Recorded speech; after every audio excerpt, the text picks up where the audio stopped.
isolating the trig function is going to be more challenging today. So here are some tips that you'll want to have and be thinking about. I'm going to give you some time to try some problems before I do them on the board. And you can kind of like parse out these ideas with your group. Should we try substituting a trig identity in? You can use any of the trig identities, but I'm going to give you a little nudge, wink wink here, and say that in this particular section, the majority of the substitutions that are really beneficial are going to be the Pythagorean identities. So like a Pythagorean identity could be really good if you had, like, let's say an equation where there was a secant squared and then there was a tangent. You know, secant squared and tangent, they're not like terms, they're not even in the same trig family. So like, how am I going to solve if I have one of each? Well, a secant squared, we know by Pythagorean identity is really 1 plus tangent squared. So by making that substitution, then my equation will turn out to be in terms of tangent squareds and tangents and maybe other number terms. But that will lead me to think about potentially factoring. Because if they're in the same trig family, that's something I can factor if I have a tangent squared and a tangent. So I'm going to kind of give you that little nudge and say, check for Pythagorean identity. It's not that you can't use a quotient or reciprocal. It's probably just going to be less helpful in most cases. So the second one is factor. Okay, obviously we learned about factoring trig expressions in section 5.1. And, you know, you can do all types of factoring that we do with normal polynomials, right? Difference of perfect squares, factor out a common monomial, or I call that like a GCF. They both have something in common, take it out. Or just like basic trinomial factoring, the yes and check. Now, we're really trying to solve equations, right? So you might want to make a note in here about factoring. Make sure one side of the equation equals 0.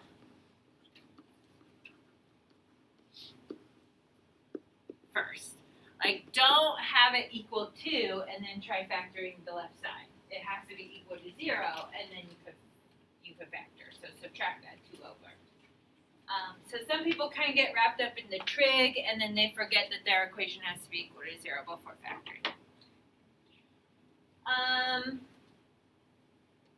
So you'll kind of know you need a factor if you have something like I was talking about, like with the Pythagorean identity, where all of a sudden it turns into tangent squares and tangents. But those aren't like terms. They're never going to combine together, just like x squared and x. So when you see an equation that has like different powers of the same trig function, you're likely going to think about factoring. And then obviously if they are actually like terms, put them together. So we saw one of those on Friday where there was like a sign on both sides, and we added a sign over, and then we got 2 sin x. So if they are like terms, combine them so there are less of them. If they're not like terms, you're probably going to need to factor, get them in the same trig family. And then that last statement right there, that's just a good reminder for us about reading directions. If you're like really confused why sometimes I write plus 2 pi n and sometimes I don't, I just want to be real clear. There's nothing magical about the equation. I read the directions. The directions told me whether I should give all the solutions, which are infinitely many, because it just says solve the equation, and there's infinitely many things to solve the equation. So I put my plus 2 pi n's. Or if I have some kind of direction that limits me to a particular range. A lot of times it's going to be from 0 to 2 pi, but it could be, you know, I could even ask just for the first quadrant, 0 to pi halves. You'd only answer those angles. Remember, in this notation, include 0, but don't say 2 pi. 2 pi is the wrong answer. Okay, so what I'm going to do is I'm going to give you about 5-ish minutes with your pods. and I want you, there's going to be 4 problems on the screen. You can do whichever of the 4 you want to tackle. Not every group will get to all 4. So if there's one that you're like kind of like look over and you're like, oh, we should factor that. Oh, we should make a substitution. Feel free to like tell your group and then you guys can work that out. The idea here is I want to give you an opportunity to kind of get into the solving without me telling you what to do. So like you get to try to think about what the appropriate step is. And then I've got 2 sets of directions. So that may change your answer depending on which problem you decide to work on. Here's the 4 problems we're going to run through together. So it'd be helpful if you've kind of thought about them. And then I have one more example that I'll have to do after I do those 4 on the board. So we have 5 problems we got to do on the board together. I'm going to give you 5 minutes. Get to work. And like I said, you can pick any one you want on the screen. Your group.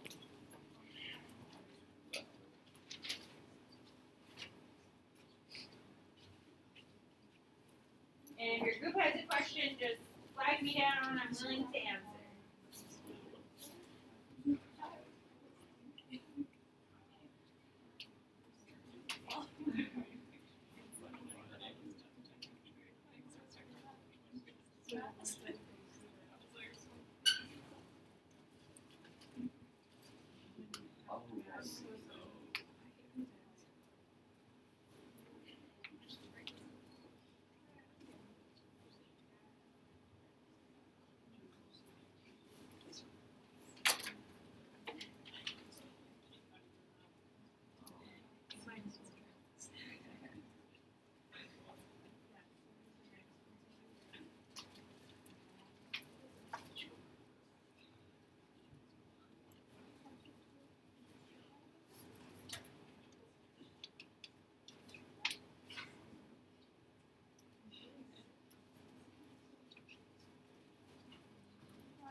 Oh, I love that idea. After you factor, what do you do with your factors?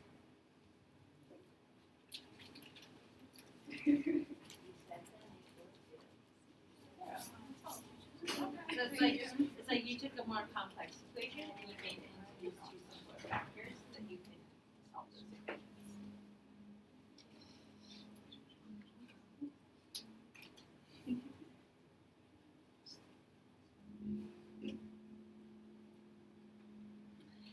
Yeah, I would worry about like the cosine x over 2, right? Because like your ideal is like trying to isolate the trig function, and you're trying to isolate this cosine squared, but the trouble is it's always going to be in terms of cosines. So when you have different kinds of cosines, like a cosine squared and a cosine, that's going to be a time to factor. So I would think about making sure one side of the equation is 0. Otherwise, you're going to be kind of like stuck in this weird moment.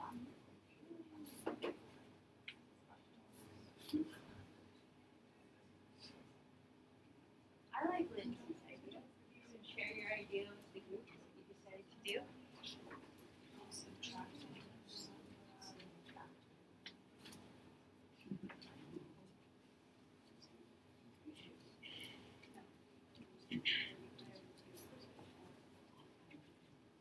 After factoring, so once you factor to solve,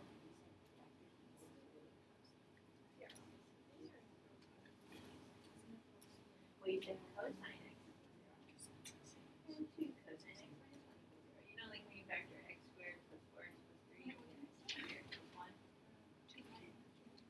you say x plus 3 equals 0 and 1 equals 0. And you can solve those equations.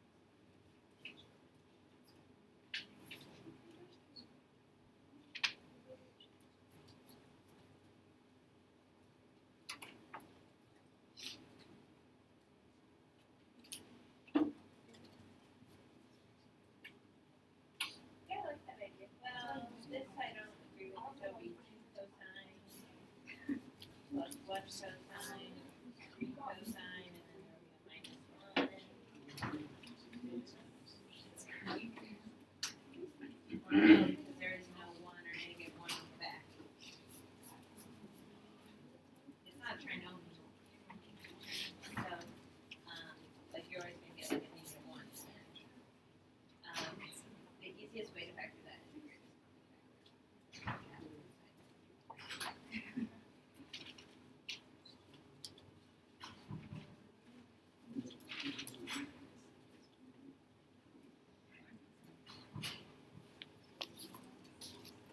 Okay, I'm going to interrupt our work, and I know not every group got to all, but we have a fair amount of people trying different problems, so we might get some good thoughts in here. Okay, I'm going to start with the first one that I had, and these directions for the first 2 problems just say solve the equation. So remember, if it just says solve the equation, you got to pay attention to that. That means give all the solutions, so include the infinitely many, the coterminals. Okay, most people I saw start this one were kind of on the right track. If you have a cosine squared and a cosine, those are not like terms, so I can't really like group them together to be one. But they're in the same trig family, and whenever you have one that's squared and one that's not, it's just like in a polynomial. If you have a squared x and a non-squared x, you want to get everything on one side and try to factor. So I would start by subtracting the cosine.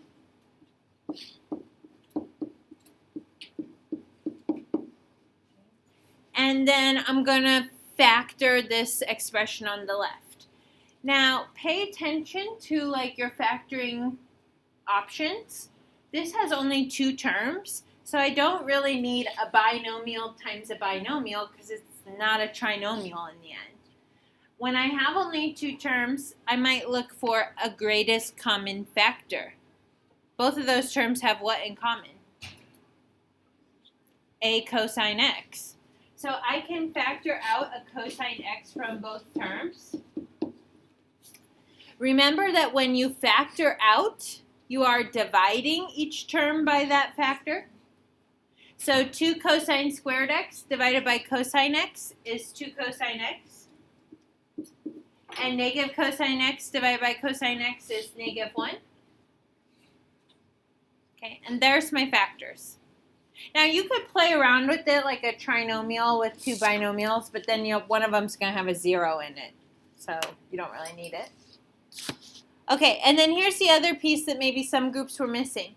After you factor, to actually solve the equation, you have to set your factors equal to 0. So like this factor right here says cosine x equals 0. Well, do you know of any angles where cosine is equal to 0? What are they?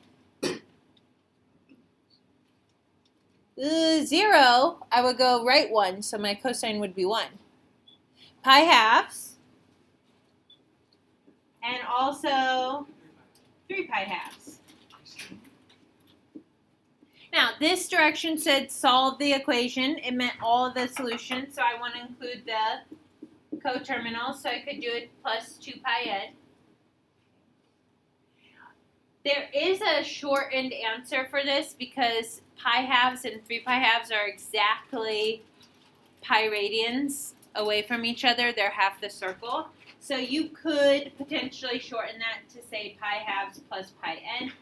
You might see this answer in the back of the book, but that's the same as these 2 plus 2 pi n. Okay, so either one is fine. Now, that's solving the first factor, cosine x equals 0. I still have to solve the second factor. Are you okay with me doing this? Cosine x equals 1/2. See where I got that? Set it equal to 0, add 1, divide by 2. Like we did on Friday.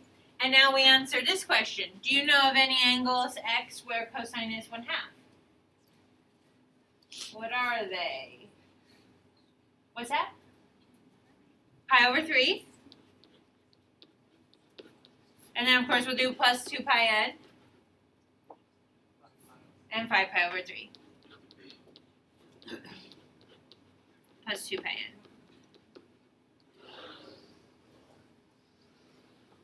Because pi over 3 and 5 pi over 3, they're in quadrants 1 and 4, they don't have like the same amount of radius between them on either side.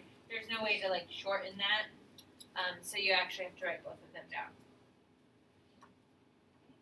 Questions, concerns about how we got our answers there? Okay, did any groups or individuals attempt my second equation, 2 sine squared x equals 1 plus cosine x, and think they found an option? I thought I saw one around.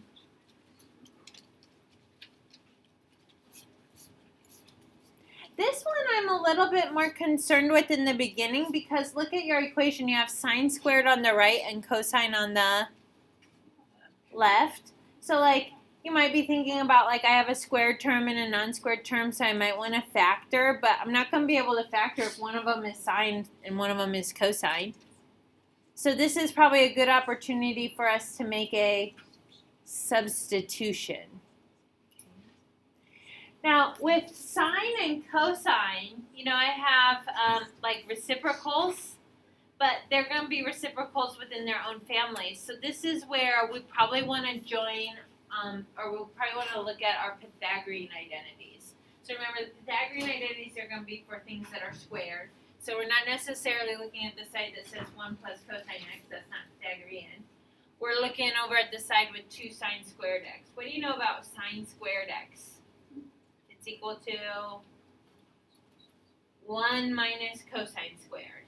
Okay, so we can make that substitution. We'll have a 2 times the quantity 1 minus cosine squared equals 1 plus cosine x. And while it actually introduces more terms, I'm feeling better because now I have a cosine squared and a cosine, which that should eventually factor if I clean it up. Notice how I projected 1 minus cosine squared with a group of parentheses because all of sine squared is getting multiplied by 2, so I have to distribute it. So that's 2 minus 2 cosine squared x equals 1 plus cosine x.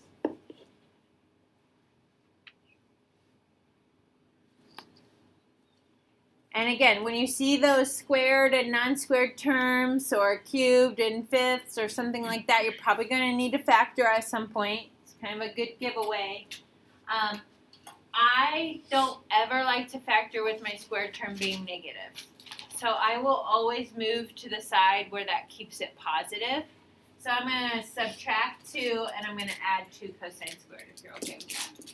0 equals 2 cosine squared x plus cosine x, and then I'd be subtracting the 2 from the 1, so a minus 1. How do you feel about that?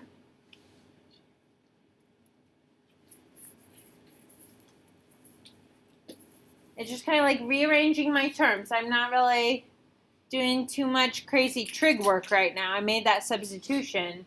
But now I'm just doing like algebra, distribution, moving terms around. This is a trinomial. It has 3 terms, a cosine squared, a cosine, and a number. So I'm going to factor it.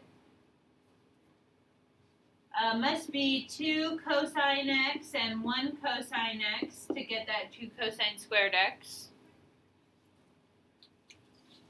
And then see if you can figure out where your positive 1 and your negative 1 will go. You need it to be negative. And you need this to be positive cosine. So I want my outside term, my 2 cosine x, to be plus 2 cosine x. And I want my inside term, which is a 1 cosine x, to be minus 1. So that's how I decide where my plus 1 and minus 1 go. Okay. Are we all right with that so far? And now we're basically to this point. This is like Friday stuff now. You've created 2 factors. You're basically solving now 2 equations. Okay. So this one is cosine x equals 1/2 I'm kind of skipping a step where I set it equal to 0, I add 1, I divide by 2. We already know the answers to that, right? They're over here. So that's x equals pi thirds plus 2 pi n and 5 pi thirds plus 2 pi n. I keep using this one in the notes so we don't have to like be thinking about the unit circle every time. Okay. And then this one is going to be cosine of x plus 1 equals 0, but then I'll subtract 1 from both sides so it equals -1. Do you know any angles that might have a cosine of -1 on the unit circle? Is that possible? Pi. Yeah, you go left 1 on 180. So x would equal pi plus 2 pi n. This would be my answer.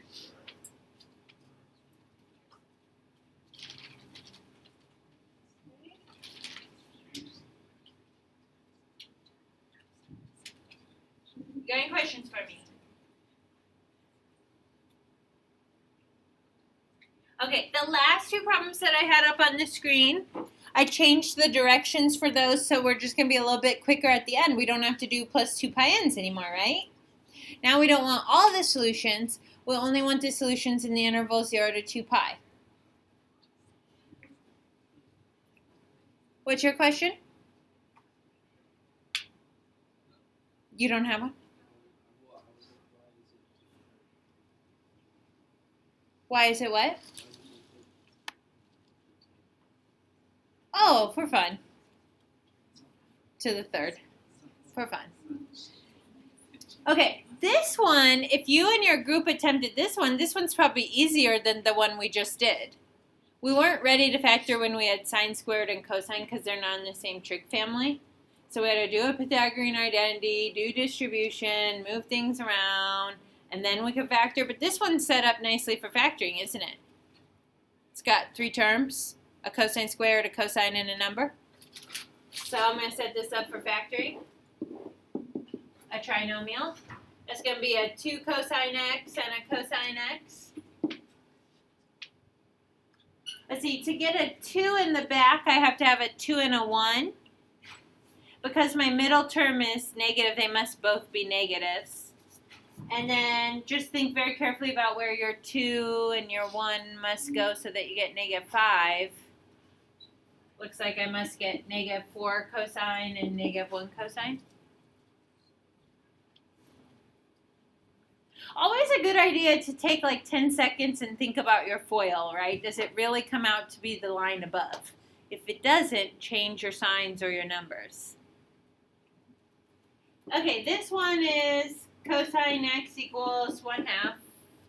And normally I would write pi thirds plus 2 pi n, 5 pi thirds plus 2 pi n. But we don't need the plus 2 pi n, so it's just pi thirds and 5 pi thirds. Okay, seen that one before, right? Today I keep using that. This one is going to be the cosine of x, then I'll add 2 to both sides equals 2. Angles on the unit circle whose cosine is 2? There are none. That produces no solution.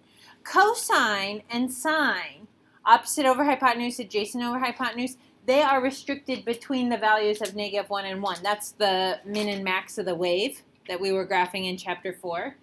So if you ever have anything greater than 1 or less than -1 for a sine or a cosine, you have a no solution. Technically, if that were tangent x equals 2, we could use a calculator to do an arctangent and get the estimate of the angle. But I'll always have you do these no calculator, so you'd be relying on unit circle knowledge. It has to be a ratio that comes on the unit circle. If the ratio isn't on the unit circle, then you don't have an answer. So that's okay. You can have one of your factors produce no solution. Then your only 2 solutions are pi thirds and 5 pi thirds. Okay, last one before we do our one final example. I threw in a tangent cubed.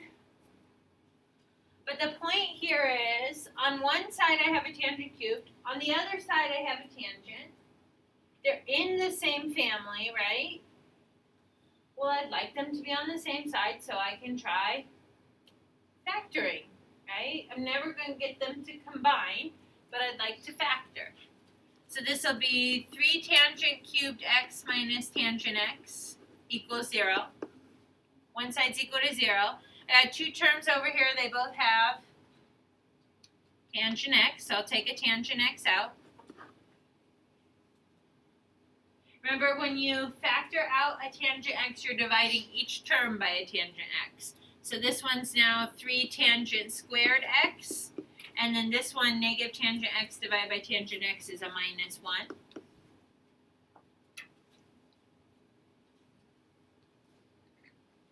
Set those factors equal to 0. The first one, that's not bad. Tangent x equals 0. There's not a lot of solving there. Do you know any angles? Is it possible to have a tangent of 0 on the unit circle? Y over x?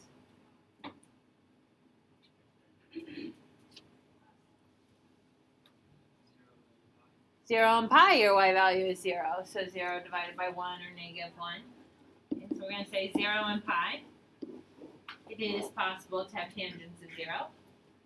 And then this one is going to be tangent squared x equals 1/3. Right? Add 1, divide by 3. We did this on Friday. Square root both sides, because it's tangent squared. So then we're saying that the tangent of x has to be square root of 1/3 is square root 2 over 3, and don't forget plus or minus. If you're relying on me every time to say don't forget, you need to write it down and you need to focus on that in your homework. It's got to be plus or minus square root 3 over 3. We don't know if it was positive times positive or negative times negative when it was squared. Okay, both will result in a positive. And then just think about like what family of angles has square root 3 over 3 as their tangents. Pi over 6's. So that would be pi over 6, 5 pi over 6, 7 pi over 6, and in this case 11 pi over 6. Because it says plus or minus, I want all 4 quadrants. If I didn't square root, if it was just tangent x equals like negative square root 3 over 3, I would only answer those in quadrant 2 and 4.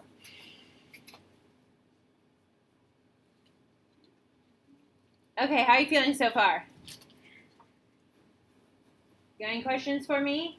Where'd that come from? Why'd that change?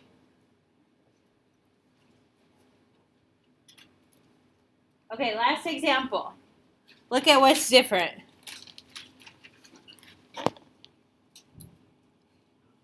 What I do differently that we haven't seen before.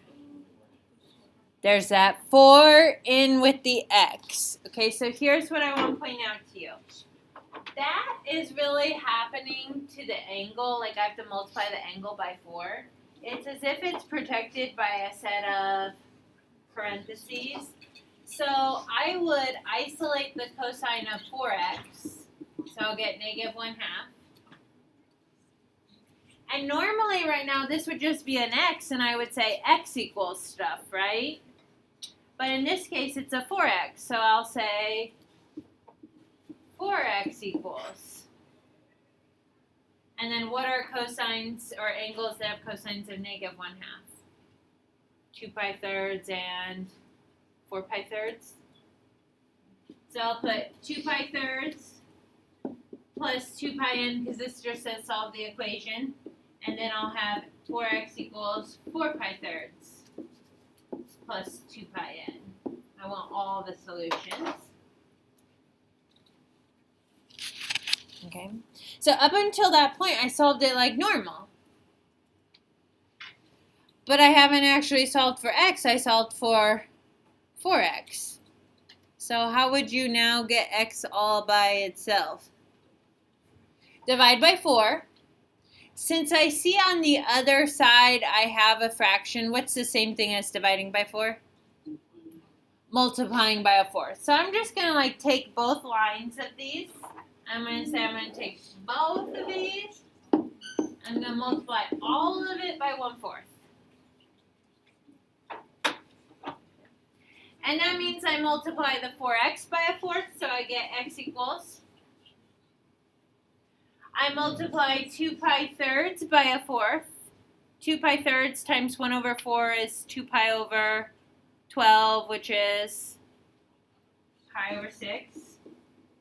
And I also do the same to my plus 2 pi n. 2 pi n times 1/4 is 2 pi over 4, which is really pi over 2n. Okay, because if you think back to chapter 4, cosine of 4x has a shorter period. Its period is 2 pi over b, 2 pi over 4, pi halves. It will repeat more often. So that coterminal angle happens every pi halves. Okay? And an easy way to do that is to just multiply that through. Okay? And then we'll have x equals pi thirds plus pi halves n. And when I distribute it all the way through. Okay? So be on the lookout for those problems on the homework. Don't do anything. There could be a 3x, a 2x, a 5x. Don't do anything with that number until the very end. And just multiply it all the way through. Okay, your homework assignment is on, or it's in your textbook. It's on your gold sheet. It's like 9, 10 problems of solving. Very important for you to feel comfortable during the activity tomorrow that you practice these solvings. Like you look for Pythagorean identity substitutions or factoring or like using the unit circle. And then I'm going to hand out your quizzes.